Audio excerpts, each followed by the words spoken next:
एक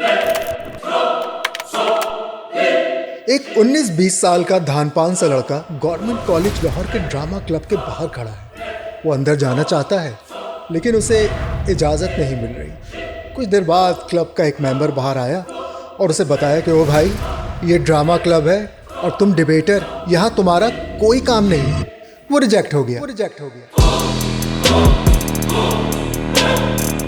लेकिन फिर एक ऐसा वक्त भी आया कि लंदन और न्यूयॉर्क के बड़े बड़े थिएटर्स में ऐलान हो गया कि अगर वो नहीं होगा तो ड्रामा नहीं होगा। उसका सितारा ऐसा चमका कि ईस्ट कोस्ट के न्यूयॉर्क से लेकर वेस्ट कोस्ट के हॉलीवुड तक सब कुछ चंदिया गया। अपने फन का ऐसा आशिक कि मशरिक से लेकर मगरिब तक उसके जैसा कोई और था ही नहीं। और दूसरी तरफ बेपरवाह ऐसा कि एक बार एंजेलिना जोली जैसी सुपरस्टार उसके दफ्तर के बाहर खड़ी उससे मिलना चाह रही थी, लेकिन उसके पास वक्त नहीं था। इसकी ज़बान से अल्फाज ऐसे छलकते थे जैसे साकी के हाथ से जाम, और फिर सुनने वालों के जिस्म का रुआं रुआं नशे में चूर हो जाता। शायद वो जादूगर था। नहीं, वो यकीनन जादूगर था। यूसुफी साहब कहते थे, अगर किसी मुर्दा राइटर को जिंदा करना हो तो उसका कलाम इससे पढ़वा लो। लेकिन स्टेज से हटकर वो एक डिक्टेटर भी था, जिसकी चाय अगर 1 मिनट लेट हो जाती तो फिर सामने वाले की खैर नहीं। आप शायद सोच रहे होंगे कि वो डिबेटर था, एक्टर था, ऑरेटर था, डिक्टेटर था या फिर जादूगर था। सच ये है कि हमारी तो इतनी औकात नहीं कि आपको बता सकें कि वो कौन था। कुरान पाक में जगह जगह अल्लाह ताला ने इंसानों को इन्हें दी गई नेमतें याद करवाई हैं। कहीं आंखों का जिक्र है तो कहीं कानों का, कहीं दिल का जिक्र है तो कहीं दरियाओं का, बादलों का, पहाड़ों का। लेकिन सूरह रहमान में अल्लाह ने एक ऐसी नेमत याद करवाई है जो कुरान में कहीं और मेंशन नहीं, और वो है बयान की ताकत। अल्लाह ताला फरमाता है कि मैंने बोलना सिखाया। बात तो कमोबेश सभी इंसान कर लेते हैं, लेकिन आज जिस किरदार की कहानी हम आपको सुनाएंगे, हमने तो अपनी जिंदगी में इस जैसा बोलने वाला कोई और नहीं देखा। वतन व कौम के बुत कस्ब व रिया के बुत हैं, नस्ल और रंग के बुत हिर्स व हवा के बुत हैं, फिरका वाराना तासुब की वबा के बुत हैं। ऐ खुदा, तेरी खुदाई में बला के बुत हैं।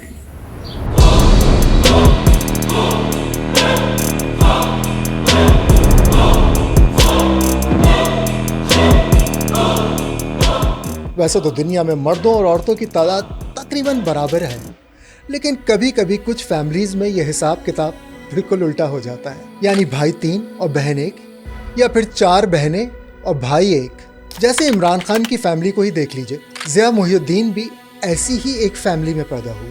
सन 1930 की बात है। ज़माने के लायलपुर और आज के फैसलाबाद में अंग्रेजी के एक प्रोफेसर खादिम मोहिउद्दीन साहब के यहाँ 5 बेटियों के बाद पहला बेटा पैदा हुआ। वैसे तो खादिम साहब काफी पढ़े लिखे और इंटेलेक्चुअल आदमी थे। लड़के लड़कियों में ज्यादा फर्क नहीं करते थे, लेकिन फिर भी बेटे की पैदाइश की एक्स्ट्रा खुशी इनसे छुपाए नहीं छुप रही थी। और फिर उन्होंने इस खुशी को बिल्कुल एक अनकन्वेंशनल अंदाज में मनाने का फैसला किया। अपने दोस्त और उस वक्त के बड़े मौसीकार बाबा मलंग खां को घर बुलवाया और फिर सारी रात महफिल जमाए रखी। ऐसा लग रहा था जैसे मौसीकी और फ़नून लतीफ़ा को इस बच्चे की घुट्टी में डाला जा रहा है। और क्या अजब बात है कि कई दिहाइयों बाद जोश मलियाबादी ने अपना तारीख़ी जुमला कि मौसीकी रूह की ग़िज़ा है ज़िया मोहिउद्दीन के शो में ही कहा।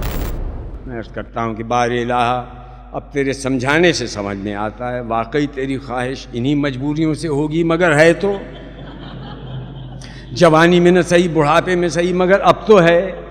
उसी का ख्याल फरमा कर रहम कर और दे दे दौलत ईमान। हुक्म होता है ज़्यादा बकबक मत करो। कह तो दिया कि चले चलो। अबे हम तेरे रग पट्टे से वाकिफ हैं।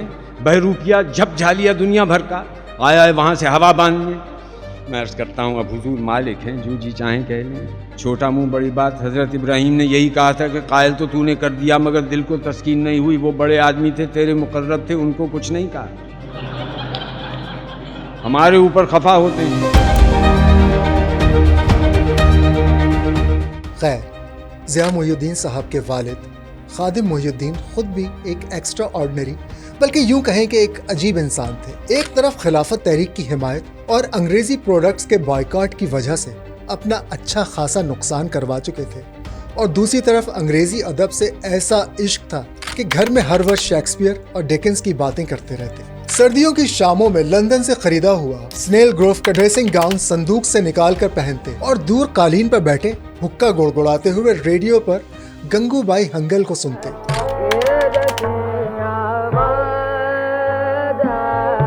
खादिम साहब उस्ताद तो अंग्रेजी के थे, लेकिन इन्हें क्लासिकी मौसीकी से भी जुनून की हद तक लगाव था, और सिर्फ सुनने की हद तक नहीं, उन्होंने प्रैक्टिकली भी मुख्तलिफ इंस्ट्रूमेंट्स को बजाना सीखा और म्यूजिक पर एक बाकायदा किताब भी लिखी। ये इन्हीं की मेहनत का नतीजा था, जिसकी वजह से पंजाब यूनिवर्सिटी में म्यूजिक को एज ए सब्जेक्ट इंट्रोड्यूस करवाया गया। लोग अपने बच्चों को बुजुर्गों और उलमा दीन के पास ले जाकर उनके लिए दुआएं करवाते हैं, लेकिन खादिम हुसैन साहब ज़िया को पटियाला घराने के उस्तादों के पास ले जाते। अब तक तो आप समझ ही गए होंगे कि ज़िया मोहिउद्दीन की परवरिश एक रिवायती मुस्लिम फैमिली की तरह बिल्कुल भी नहीं हुई, और इसका असर आगे चलकर आप इनकी लाइफ चॉइसेस की तरफ भी देखेंगे। खैर, छोटे से ज़िया के लिए इनके वालिद ही सब कुछ थे, लेकिन हर टीनेजर की तरह जैसे जैसे ज़िया बड़े हो रहे थे, इनके दिल और दिमाग में और भी शख्सियात और आइडियाज जगह बना रही थी। यही ज़माना था जब ज़िया और इनके वालिद के दरमियान दूरियां बढ़नी शुरू हुई। ये अलग बात है कि आखिरी उम्र में दोनों बाप बेटे दोबारा से ऐसे दोस्त बने कि एक दूसरे की सिगरेट तक शेयर कर लेते थे। जब जवानी करीब आई तो तूने ही ख्यालात में आज़ादी दी, खुद राय कायम करने की कुव्वत बख्शी। हर्बर्ट स्पेंसर मिल के ख्यालात दिल में जमने लगे, कुफ्र इल्हाद की बिना पड़ गई। जिस तरह से तूने खसरा मुकर्रर किया है कि सबको निकले, इसी तरह से शुरू जवानी में तेरे ही हुक्म से ख्यालात में आज़ादी आ जाती है। स्कूल कॉलेज खत्म हुआ और यूनिवर्सिटी शुरू हुई तो खर्चा पूरा करने की ज़रूरत ज़िया मोहिउद्दीन साहब को रेडियो पाकिस्तान ले आई। यही वो ज़माना था जब इनकी मुलाकात पतरस बुखारी और ज़ैड बुखारी से हुई, और इन दोनों बड़ों की सोहबत ने ज़िया की ज़िंदगी बदल दी। तहतुल लफ्ज़ या आर्ट ऑफ नरेशन, जिसे आप बिलाशुबा ज़िया साहब की सुपर पावर कह सकते हैं, इसकी तरबियत इन्हीं अफराद से हासिल की। वो खुद इस बात का एतराफ़ भी करते थे। मुझे सबसे पहले फ़िक्रे के बारे में, फ़िक्रे की अदायगी में अल्फाज में खिंचाव और तनाव के एहसास से उन्हीं ने रूशनास कराया। बहुत से लोग उन्हें जानते हैं, उन्हें पहचानते हैं। बहुत बड़े फ़नकार, मेरे बुज़ुर्ग, मेरे मोहतरम जनाब जुल्फ़िकार अली बुखारी।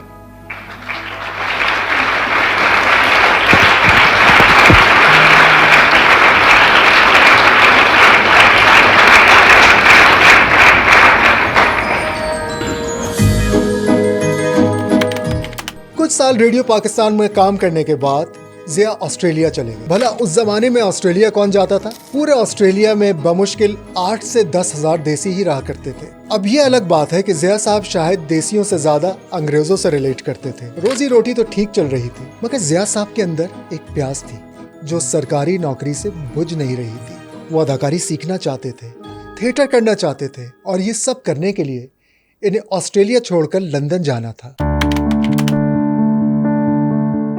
उन्होंने डरते डरते अपने वालिद साहब को खत लिखकर इजाजत मांगी। वो जानते थे कि इनके वालिद साहब थिएटर को बहुत अच्छी नजर से नहीं देखते थे, और लगी लगाई सरकारी नौकरी भी थी। कुछ दिन बाद वालिद साहब का जवाब आया। उन्होंने कहा, बेटा मैं तुम्हारे लिए दुआगो हूँ। खैर, बिलाखिर ज़िया साहब उस वतन पहुँच गए जिसकी कहानियां वो बचपन से सुनते आ रहे थे, और यहाँ पहुँचकर फौरन ही लंदन की royal academy of dramatic arts में दाखिल हो गए। अगले 4 साल ज़िया साहब की जिंदगी के सबसे इंटेंस लर्निंग ईयर्स थे। इसी जमाने में इन्हें बीबीसी में काम करने का मौका मिला, जहां उन्होंने शायर इनकलाब फैज़ अहमद फैज़ और मज़ा निगार इब्ने इंशे जैसी तवंगर पर्सनालिटीज के इंटरव्यूज भी किए। एकेडमी से फारिग हुए तो ज़िया की उम्र मिड-20s में थी, लेकिन लंदन में जो कुछ सीखा था उसे सिखाने और प्रैक्टिस करने पाकिस्तान चले आए। कराची के थियोसॉफिकल हॉल में कई ड्रामे ऑर्गेनाइज और डायरेक्ट किए। रोमियो एंड जूलियट भी था, जिसमें उन्होंने बेनवोलियो के किरदार में एक ऐसे नौजवान टैलेंट को इंट्रोड्यूस करवाया जिसने आगे चल के लाखों नहीं करोड़ों दिलों पर राज किया। जी हाँ, हम चॉकलेटी हीरो वहीद मुराद की बात कर रहे हैं। जिया साहब बताते हैं कि वहीद मुराद को एक्टिंग का जुनून था और अक्सर जिया साहब से कहते कि मैं आप जैसा बनना चाहता हूँ। शायद इसीलिए अगर आप वहीद मुराद की फिल्म सहेली में गाने आवाज वो जादू सा जगाती हुई आवाज में शायद गौर करें तो उनका चलना, घूमना, माइक पकड़ना बिल्कुल जिया मोहिउद्दीन जैसा है। खैर, अगर आप वहीद मुराद की हीरोइक जिंदगी और ट्रैजिक मौत के बारे में मजीद जानना चाहते हैं तो आप रफ्तार की इस डॉक्यूमेंट्री को देख सकते हैं। इस जमाने में जिया मोहिउद्दीन साहब को डायरेक्टर जिया सरहदी ने इनकी पहली फिल्म ऑफर की। फिल्म का नाम था आखिरी शब, लेकिन इस शब की कभी सुबह नहीं हुई। जिया मोहिउद्दीन साहब को इस फिल्म में पूरे 1,500 रुपए मिले, लेकिन शूटिंग के पहले ही दिन जिया साहब का एक्सीडेंट हो गया और जब तक वो ठीक हुए डायरेक्टर जिया सरहदी और प्रोड्यूसर के इख्तलाफात के बायस फिल्म रुक चुकी थी। मैं कहता हूँ कि आज मैं वहाँ जाऊँगा। अब अगर मैंने बोला इस फ़िक्रे को कि आज मैं वहाँ जाऊँगा, इसका मतलब तो सिर्फ ये हुआ कि कल तक तो वो ये वहाँ जाता था या जाती थी, आज मैं वहाँ जाऊँ। तो जो चीज़ आपने नहीं कही वो ये है कि कल तक वो जाता था, आज मैं वहाँ। 1958 का पाकिस्तान एक अलग ही मुल्क था। मुल्क में वाहिद तफरीह रेडियो थी, थिएटर की बेहतरी का काम जारी था और टीवी का तो नामो निशानी नहीं था। लेकिन फिर साल के आखिर में अयूब खान का मार्शल लॉ लग गया था, जिसके साथ ही जिया मोहिउद्दीन साहब ने वापस लंदन जाने में आफियत जानी। जब जिया वापस लंदन पहुंचे तो उस जमाने में ईएम फॉस्टर का शोहरा आफाक novel a passage to India को स्टेज पर पेश करने की तैयारी हो रही थी। ऑर्गेनाइजर्स को तलाश थी एक ऐसे हीरो की जो इस नावल के मरकजी किरदार डॉक्टर अजीज का रोल अदा कर सके। जिया मोहिउद्दीन साहब को जब इस रोल के लिए अप्रोच किया गया तो छुटते ही उन्होंने पहला सवाल पूछा कि वो डॉक्टर अजीज को किस अंदाज में अंग्रेजी बोलते हुए देखना चाहते हैं। डायरेक्टर ने इन्हें मारूफ अदाकार पीटर सेलर्स की मिसाल दी, जिनका बीबीसी रेडियो के एक कॉमेडी प्रोग्राम में मखसूस इंडियन एक्सेंट खासा मकबूल था। जिया मोहिउद्दीन ने इस तजवीज़ को रिजेक्ट कर दिया। इनका ख्याल था कि डॉक्टर अजीज यूपी के तालीमी याफ्ता मुसलमान हैं, लिहाजा इस किरदार को अंग्रेजी भी इस अंदाज में ही बोलनी चाहिए। 1960 में जब ऑक्सफोर्ड में अ पैसेज टू इंडिया का पहला शो पेश किया गया तो इस ड्रामे की धूम मच गई। ऑक्सफोर्ड और कैम्ब्रिज के थिएटर के बाद ये ड्रामा लंदन के वेस्ट एंड पर भी पेश किया गया, जहां से अ पैसेज टू इंडिया ने जिया मोहिउद्दीन के लिए हॉलीवुड के दरवाजे खोल दिए। Oh, the Mughal Empire at its height, Alamgir reigning in Delhi upon the peacock throne. I say, Mr. Fielding, don't you think India must have been beautiful then?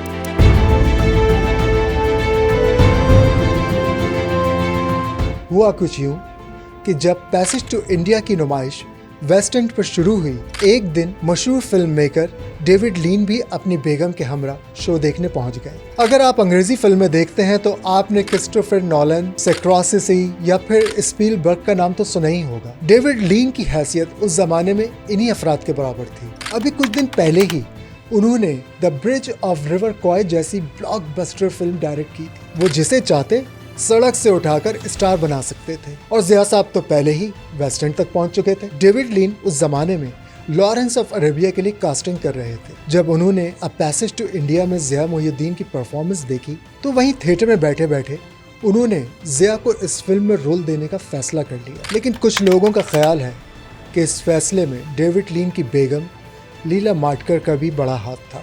ये भी जिया साहब की जिंदगी का एक इंतहाई इंटरेस्टिंग चैप्टर है, लेकिन इस पर हम आगे चलकर बात करेंगे। Put the right foot in front. Lock it with your left foot. Then when you are ready to go, hit her on the shoulder and say, hut, hut, hut. Hut, hut, hut.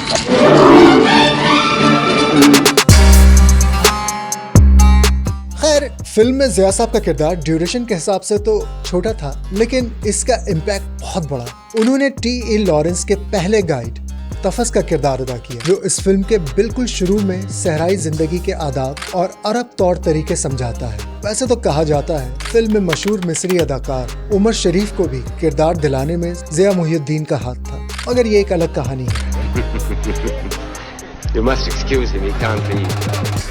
Waste End से West Coast तक ये सफर चंद महीनों में तय हो चुका था, लेकिन जब अ पैसेज टू इंडिया को न्यूयॉर्क के मशहूर ब्रॉडवे थिएटर में पेश करने का वक्त आया तो अमेरिकी प्रोड्यूसर्स ने एक प्रॉब्लम खड़ा कर दिया।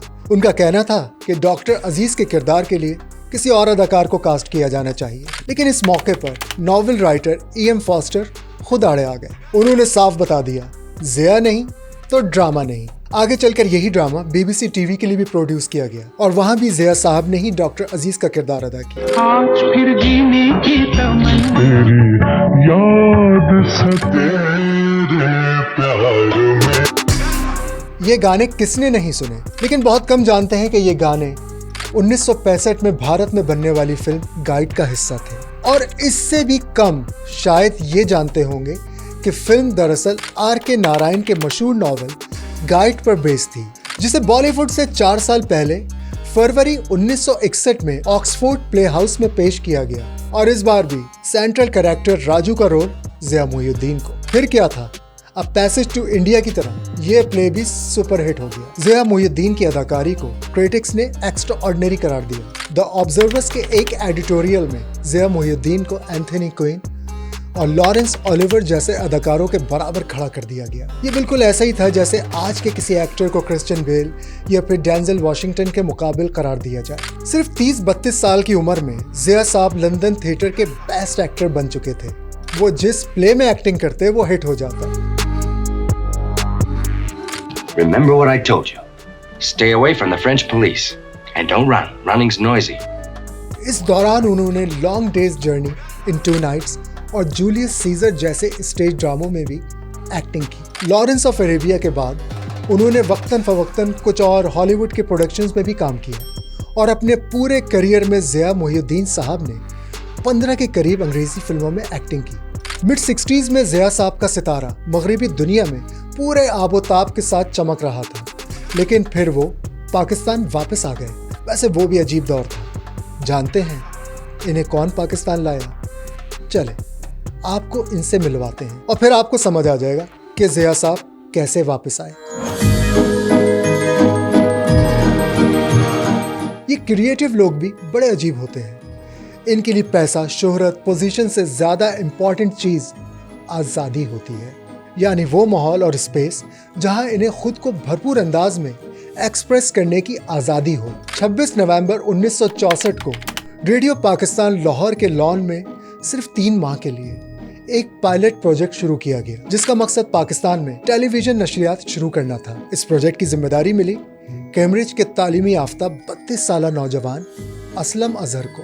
लेकिन असलम अजहर और इनकी टीम के सामने हर रुकावट रेत का ढेर साबित हुई। 3 महीने का प्रोजेक्ट इस कदर कामयाब रहा कि इसने पाकिस्तान में बाकायदा टेलीविजन की नशरियात की राह हमवार कर दी और यूं एक पढ़ा लिखा काबिल नौजवान PTV का पहला हेड बन गया। वो कहते हैं ना, birds of the same feather flying together.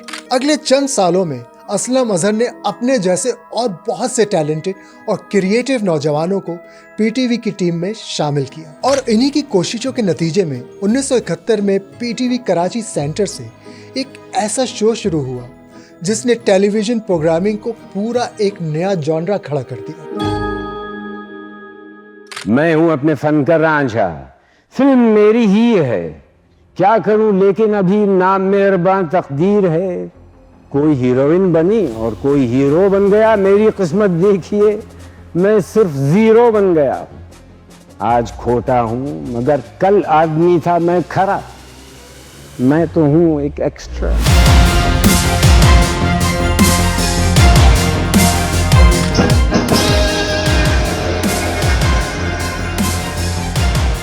Theatre और हॉलीवुड के बाद अब ज़िया मोहिउद्दीन साहब PTV की स्क्रीन पर नजर आने लगे।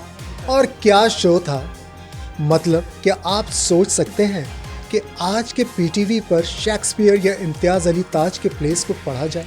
शेक्सपियर ने कहा कि Am I a coward? Who calls me villain? Breaks my pater cross, plucks me by the beard and blows it in my face, tweaks me by the nose and gives me the lie of the throat. Who does me this, huh? Zoons, I should take it, for it cannot be, but I am pigeon-livered and lack gall. Or this, I should have fatted all the region kites to make this slave's offal. Bloody, bawdy villain, remorseless, treacherous, lecherous, kindless villain. Oh, vengeance! अगर मैं कहूं कि पिछले 50 सालों में Pakistan TV पर including private channels कोई भी प्रोग्राम ज़िया मोहिउद्दीन शो के इंटेलेक्चुअल या अदबी वैल्यूज़ के पास भी नहीं पहुंच सका तो गलत नहीं होगा। शादी आपने वालिदैन की मर्जी से की? किसके वालिदैन? यानी मेरा मतलब था कि वो शादी जिसे इस मुल्क में इश्किया शादी कहा जाता है वो, या आपने वालिदैन की मर्जी से शादी?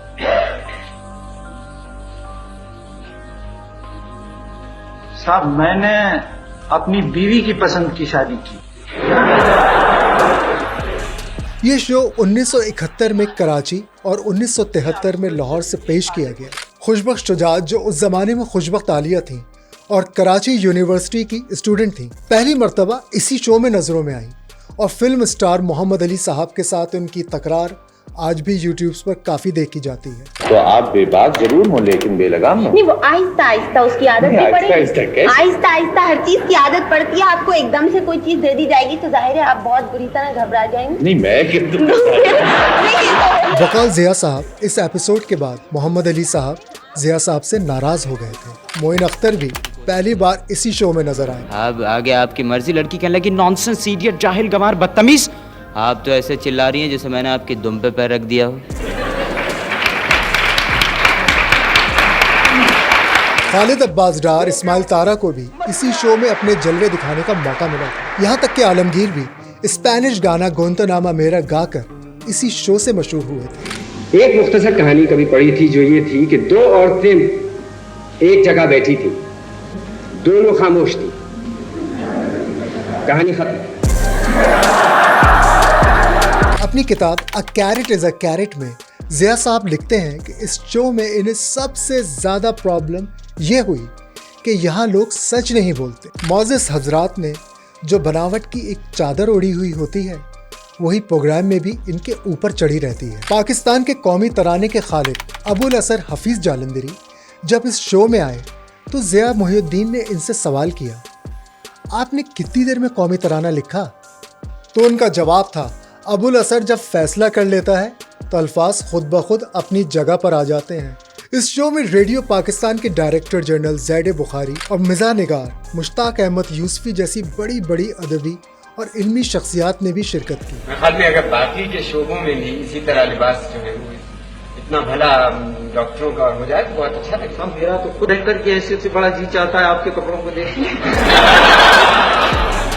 ज़िया मोहिउद्दीन शो की सबसे यादगार चीज़ जो आज भी लोगों को याद है वो मखसूस रैप नुमा गीत जिसे वो अपने मशहूर जुमले लगा ठेका से शुरू किया करते थे। जब ज़िया मोहिउद्दीन साहब से पूछा गया उन्होंने लाहौर के स्पेल के बाद ये शो क्यों जारी नहीं रखा तो उन्होंने बताया कि बरतानिया में जब कोई सेलिब्रिटी किसी जगह पर आ जाए तो लोग अपनी निगाहें नीचे कर लेते हैं और उसे अपनी प्राइवेसी एंजॉय करने का मौका देते हैं। लेकिन लाहौर में इनका बाजार जाना मुश्किल हो गया था तो वो लाहौर में जब घर से बाहर निकलते तो सड़कों पर लोग उनको देखते, उनको बोसा देने की कोशिश करते, ऑटोग्राफ लेने के लिए उनके हद से ज्यादा करीब आ जाते। तो उन्होंने बेहतर यही समझा कि भाई अब बस मुंह कलम, साज, गुले ताजा, फिरके पाँव।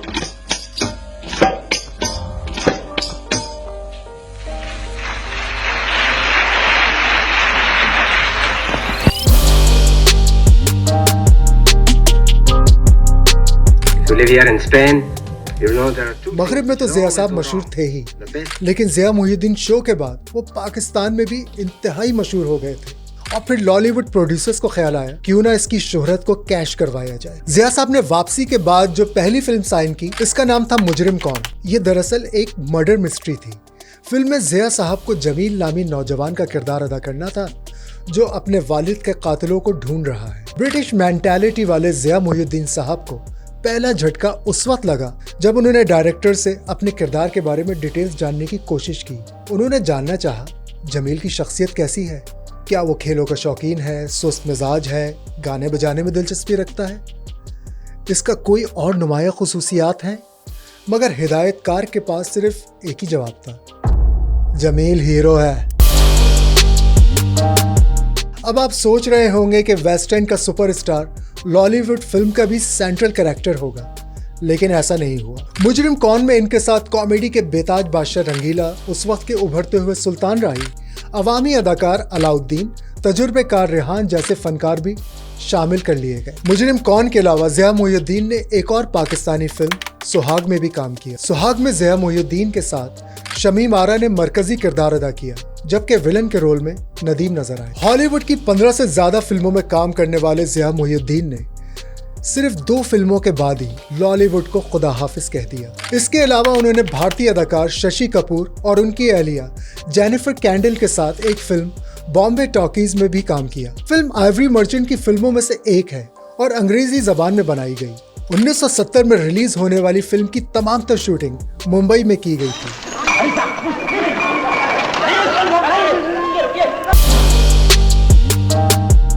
ज़िया साहब को जवानी से ही टीचिंग का शौक था और वो 60s में जब दूसरी बार पाकिस्तान वापस आए तो PIA ने इन्हें अपनी आर्ट्स एकेडमी का सरबराह मुकर्रर कर दिया, जिसके बाद उन्होंने पाकिस्तानी आर्ट और सकाफत का सफीर बनकर दुनिया भर का सफर किया। उनकी क़यादत में एकेडमी ने बैनुल अक़वामी शोहरत हासिल की और उसके सकाफती प्रोग्राम मेडिसन स्क्वायर गार्डन जैसे मुमताज़ मकामात और मलका एलिज़ाबेथ डोम के सामने भी पेश किए गए। लेकिन जब 77 में जनरल ज़िया-उल हक मार्शल लॉ लगाकर इक़्तिदार पर काबिज़ हुए तो ज़िया-उल हक के पाकिस्तान में ज़िया मोहिउद्दीन का कोई काम नहीं था। उन्होंने बोरिया बिस्तर बांधा और एक बार फिर बरतानिया वापस चले गए। 1980 की दहाई में उन्होंने बर्मिंघम में सेंट्रल इंडिपेंडेंट टेलीविजन के मारूफ multi cultural programme here and now की प्रोडक्शन संभाली। इसी दौर में उन्होंने अपने एक और यादगार प्रोग्राम मुंशी अब्दुल करीम को जिंदा किया। अब्दुल करीम आगरा के एक नौजवान क्लर्क थे जिन्हें 1887 में मलका विक्टोरिया की गोल्डन जुबली के मौके पर बरतानिया भेजा गया था। वो जल्द ही मलका के इतने करीब हो गए कि दरबार के बहुत से लोग इनके खिलाफ रहने लगे। जब वो हिंदुस्तान जाते तो मलका इनसे खतो किताबत करती और अपने खतूत का इख्तिताम योर अफेक्शनेट मदर से करती। 1901 में मलका विक्टोरिया के इंतकाल के बाद अब्दुल करीम को वापस हिंदुस्तान भेज दिया गया और उनके पास मौजूद बेशतर खतूत जला दिए गए। इस कहानी पर base the impress and the Munshi नामी ड्रामे में ज़िया मोहिउद्दीन ने अब्दुल करीम का किरदार अदा किया। बरसों बाद 2017 में इस मौजू पर विक्टोरिया एंड अब्दुल फिल्म बनी, जिसमें ज़िया मोहिउद्दीन की पुरानी दोस्त जूडी डेंच ने मलका विक्टोरिया और अली फजल ने अब्दुल करीम का किरदार निभाया। इस जमाने में शाहिद नदीम ने इनका हेरल्ड के लिए एक इंटरव्यू भी किया। जब इनसे सवाल हुआ एज ए प्रोफेशनल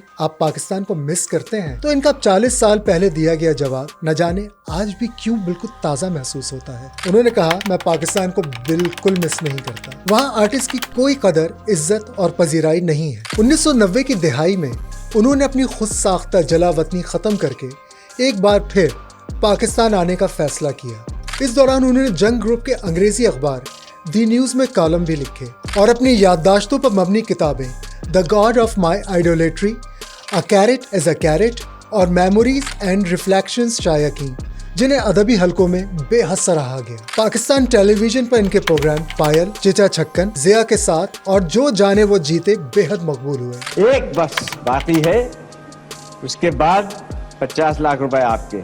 खतूत गालिब की इनकी पढ़त आज तक याद की जाती है। रुक्के का जवाब क्यों न भेजा तुमने, साकिब हरकत ये की है बेजा तुमने। हाजी कल्लू को दे के बेवजह जवाब गालिब का पका दिया कलेजा तुमने।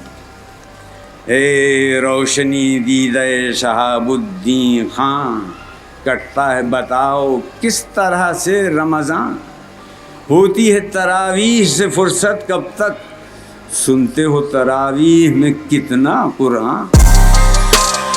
2003 में इन्हें सदारती एजाज से नवाजा गया, जबकि 2004 में इन्होंने national academy of performing arts नापा की बुनियाद रखी। पाकिस्तान टेलीविजन के साबिक मैनेजिंग डायरेक्टर अख्तर वकार अजीम अपनी किताब चंद हम सफ़र में बयान करते हैं कि ज़िया मोहिउद्दीन पाकिस्तान तो आ चुके थे, लेकिन प्रोफेशनली बहुत ज़्यादा एक्टिव नहीं थे और अख्तर साहब चाहते थे कि ज़िया साहब की सलाहियतों को पाकिस्तान में इस्तेमाल किया जाए।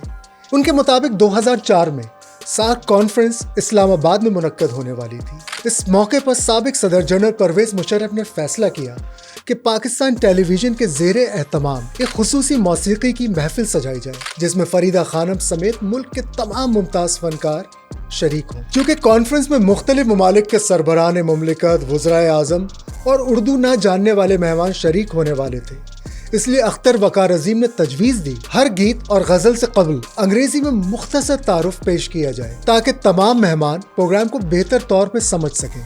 इनकी राय थी कि इस काम के लिए ज़िया मोहिउद्दीन से बेहतर कोई शख्सियत हो ही नहीं सकती। शुरू में तो ज़िया मोहिउद्दीन साहब ने इस दावत में ज्यादा दिलचस्पी नहीं दिखाई, लेकिन बाद में राजी हो गए। तकरीब की कामयाबी के बाद सदर परवेज मुशर्रफ ने ज़िया मोहिउद्दीन साहब से खुसूसी मुलाकात की। इस मुलाकात में जनरल साहब ने इनसे पूछा कि पाकिस्तान खुसूसन कराची में आर्ट्स के फ़रोग के लिए क्या किया जा सकता है। ज़िया मोहिउद्दीन साहब ने जवाब दिया, इनका ख्वाब है कि पाकिस्तान में परफॉर्मिंग आर्ट्स का एक ऐसा इदारा कायम हो जहां वो अपनी ज़िंदगी भर के तजुर्बे और फन को नई नस्ल तक मुंतकिल कर सकें। इस आइडिया को सदर मुशर्रफ ने मुकम्मल तौर पर सपोर्ट किया और इसके नतीजे में नापा का क़याम अमल में आया। वैसे भी ज़िया साहब को कराची से एक खास मोहब्बत थी। वो अपने बारे में कहते हैं कि कजकुला हूँ कहे ये शहर यहाँ बंद नवाज, कौन पहचानेगा मुझ खाक बसर की सूरत। लेकिन मैं समझता हूँ कि यहाँ ये कराची शहर कजकुलाहों का नहीं है। इनकी क़यादत में नापा पाकिस्तान में अदाकारी, मौसीकी और थिएटर की बाकायदा तालीम का सबसे मोतबर इदारा बन गया। राहत काज़मी, तलत हुसैन, अरशद महमूद, नफीस अहमद और डॉक्टर अनवर सज्जाद समेत कई नामवर फनकार इस इदारे से वाबस्ता रहे। कराची में थिएटर की बहाली में भी नापा ने इम्पोर्टेंट किरदार अदा किया। महेश भट्ट, नसीरुद्दीन शाह, ओम पुरी, अनुपम खेर जैसे बैनुल अक़वामी शोहरत याफ्ता फनकार भी यहाँ आए और अपने फन का मुजाहरा किया। बेशुमार कौमी और बैनुल अक़वामी मौसीकी और थिएटर फेस्टिवल्स मुनक्कद हुए, जबकि नापा के फारिगुल तहसील तलबा आज पाकिस्तान के टेलीविजन, फिल्म और थिएटर की दुनिया में नुमाया मकाम रखते हैं। मुआफ को तेजी से माफ बोल जाना या मसलन को मसलन, ये मिर्जा गालिब का तौर नहीं है। और अपने काम से कभी मुतमईन ना हो, कभी मुतमईन ना हो। तो जब आप अजीम फनकार बन जाएंगे, चूँकि आपने खूब तर से खूब तरीन बनने की कोशिश जारी रखी, तो फिर आप मुझे याद रखें।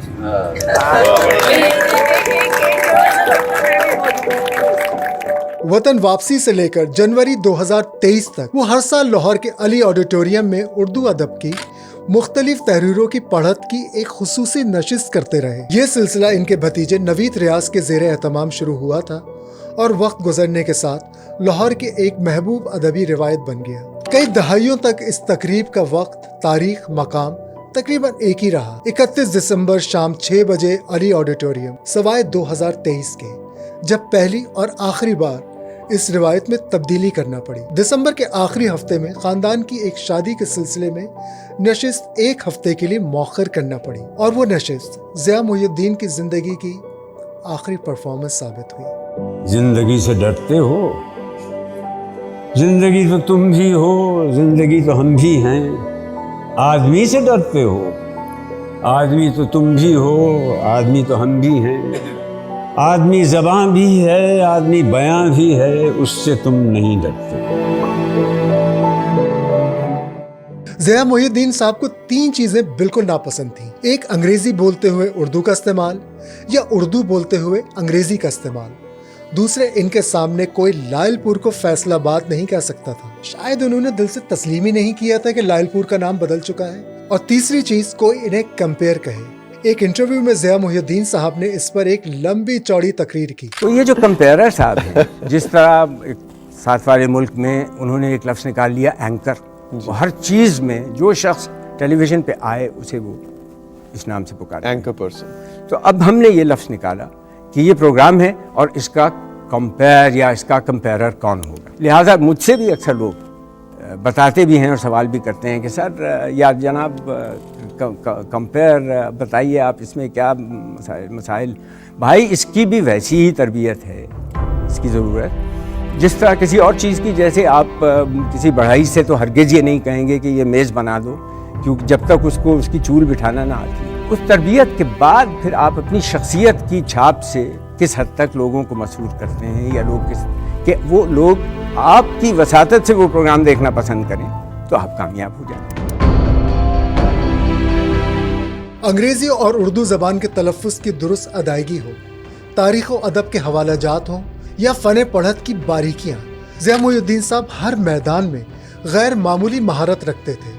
जिन लोगों ने इन्हें सुना, पढ़ा या देखा, वो इनकी शख्सियत के सहर में मुब्तला हुए बगैर नहीं रह सकते थे। अब्बास पुकारे कि हम आते हैं, खबरदार। राबार की अब बाग उठाते हैं, खबरदार। जंगे असदुल्लाह दिखाते हैं, खबरदार। पानी के लिए नहर में जाते हैं, खबरदार। हाँ देखें जरा तेरे शरर दम को तो रोको, दरिया को तो रोका है, भला हमको तो रोको। दरिया को तो रोका है, भला हमको तो रोको, हमको तो रोको। 80 की दहाई में इनके ऑडियो कैसेट्स घर घर में आम थे और आज भी इनकी वीडियोस पर YouTube पर लाखों व्यूज होते हैं। चाहे वो पतरस बुखारी या शौकत थानवी का मिजाह हो, नून मीम राशिद की जिंदगी से डरते हो पड़ी जा रही हो, या मुस्तर खैराबादी की बहरे तवील हो, या मीर अनीस के मरसिए, ज़िया मुहिउद्दीन का अंदाज़े बयां ही और था। बड़ी उम्र की औरत से शादी करके आप हज़रत आदम अलैहिस्सलाम की तरह दुनिया के उन खुशनसीब खाविंदों में से एक होंगे जिनकी यहाँ सांस नहीं होती, वरना जब तक सांस तब तक सास।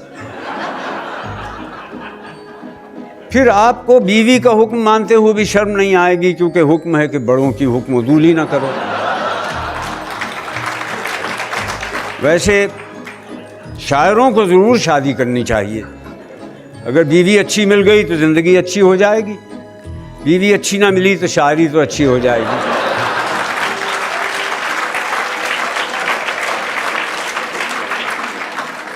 लेकिन अपने वालिदी की तरह ज़िया मुहिउद्दीन साहब की ज़ात में भी बहुत कॉन्ट्रडिक्शंस थी। इनकी क्रिएटिव जीन्स और जमालियाती ज़ौक़ पर तो पूरी डॉक्यूमेंट्री में बात होती रही है, लेकिन दूसरी तरफ वो एक डिक्टेटर भी थे जिसकी ज़िंदगी में रूल्स, प्रोसीजर, डिसिप्लिन्स की बहुत इंपॉर्टेंस थी। इनकी हर चीज़ का वक्त मुकर्रर था।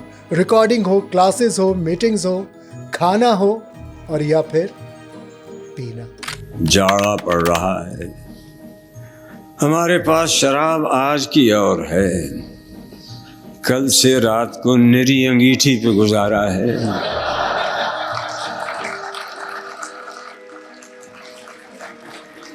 बोतल गिलास मौकूफ, कल के लिए कराज न खिस्सत शराब में, ये सूए जन है साक़ी कौसर के बाब में।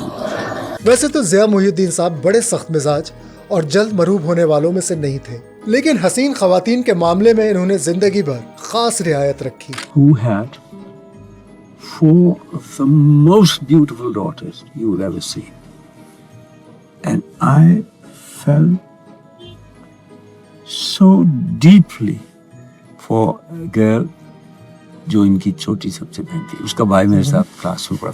तो मैंने इससे ऐसे ही पूछा कि तो क्या होगा क्या? उसने कहा कि माशूक तुम्हारे कदमों में आके गिर जाए।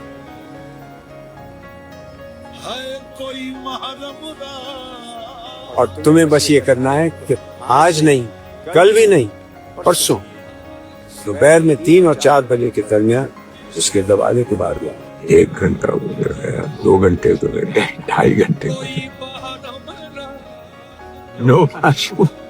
Tail piece of the story is that I had met this very girl some 40 or 45 years later in London, and I didn't tell her about the shirt and the 3 पत्ते। और मैंने कहा कि एक ज़माने में बहुत दिल था आप पे आया हुआ मेरा, है तुमने मुझे बताया क्यों नहीं? चलो। यही नहीं, वो अपनी किताब अ कैरेट इज़ अ कैरेट में डेविड लीन की अहलिया लीना मार्टकर के साथ अपने करीबी ताल्लुक़ का भी काफ़ी तफसील से बयान करते नजर आते हैं। इतनी तफसील के लीना की जुल्फ़ें, रंगत, पैर में ब्रेसलेट, तानपूरा, रख रखाव और इन्हें बिछड़ने के बाद कई दहाइयों तक याद रहा। वैसे लीना भी इनके लिए अपने दिल में बहुत ही नरम गोशा रखती थी। इसीलिए लॉरेंस ऑफ अरेबिया की शूटिंग के दौरान जब ज़िया मुहिउद्दीन बीमार पड़ गए तो लीना ने खुद पर्सनली इनकी देखभाल की। उधूरी चाहते मेरी, उधूरी दास्तां मेरी, मेरे जज्बे अधूरे हैं, मेरी ख्वाहिश के पैमाने अधूरे हैं, मोहब्बत के मेरे होंठों पे अफसाने अधूरे हैं, अधूरेपन की एक दुनिया मेरे चारों तरफ है, फिर भी अपने दिल की सब गहराइयों के साथ सब सच्चाइयों के साथ मैं इकरार करता हूँ, मैं तुमसे प्यार करता हूँ। ज़िया मोहिउद्दीन ने 3 शादियां की। पहली शादी सरवर जमाना से हुई, जिनसे इनके 2 बेटे हुए।